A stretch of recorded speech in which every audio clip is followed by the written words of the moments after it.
Calon Wakil Presiden Muhaimin Iskandar atau Caimin mengajak masyarakat untuk memviralkan oknum berlaku curang dalam pemilu 2024. Kalau ada pemain yang nakal dan nekling lawan, foto dan viralkan ke seluruh penjuru.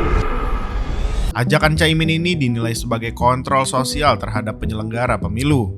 Caimin mengibaratkan pesta demokrasi selayaknya pertandingan sepak bola dengan rakyat Indonesia sebagai penontonnya. Kalau kita melihat pemilu seperti sepak bola, maka rakyat punya kesempatan untuk menyaksikan dengan bahagia. Ia meminta masyarakat untuk memviralkan wasit atau pemain yang curang. Kalau ada wasit merangkap pemain, kita foto dan kita sebarluaskan. Kalau ada wasit yang merangkap pemain, kita foto, kita sebarluaskan. Kalau ada wasit yang curang, kita laporkan FIFA sebagai lembaga tertinggi.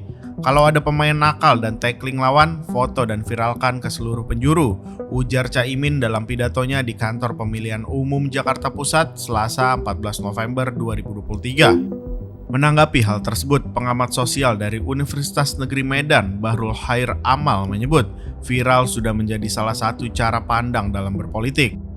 Ketika mencuat kabar dugaan keberpihakan dan tekanan dalam penyelenggaraan pemilu, viral menjadi suatu langkah kontrol sosial dalam penyelenggaraan pemilu. Ya, sederhana, pernyataan Caimin itu mengenai kontrol sosial terhadap penyelenggara pemilu. Penyelenggara pemilu itu kan ada KPU, Badan Pengawas Pemilu atau Bawaslu, dan Dewan Kehormatan Penyelenggara Pemilu atau DKPP.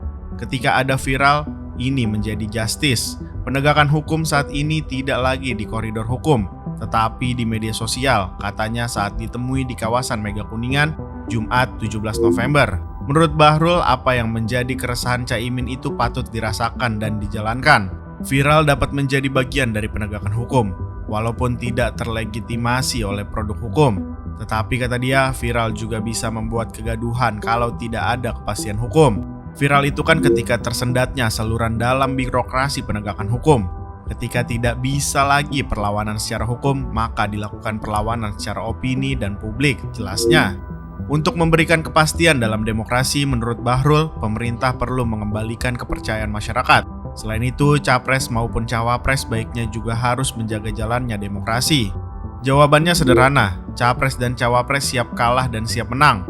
Yang kalah berikan pada pemenang, yang menang tidak melakukan euforia terhadap kemenangannya, dan yang kalah jangan menyakiti atau disakiti. Ini persoalan moral dan norma saja, tegasnya. Sementara pengamat politik sekaligus Direktur Lingkar Madani Ray Rangkuti menganggap pernyataan Caimin sebagai kritik keras terhadap pengawasan pemilu. Kata Ray, tidak hanya Caimin, tetapi pasangan lainnya juga terkesan mengabaikan Bawaslu.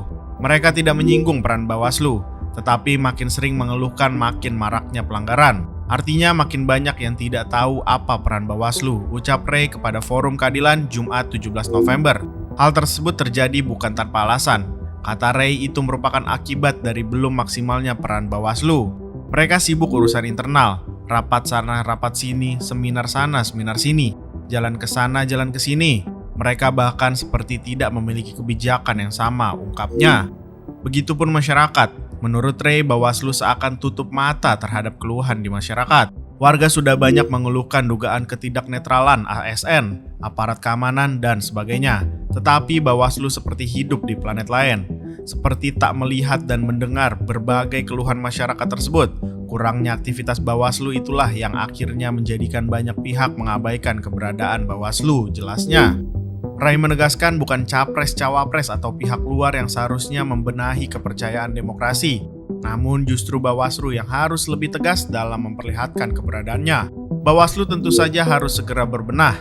Mereka harus hadir, diminta atau tidak diminta. Bukan capresnya yang dituntut, tetapi Bawaslunya. Bawaslu harus lebih proaktif, pungkasnya.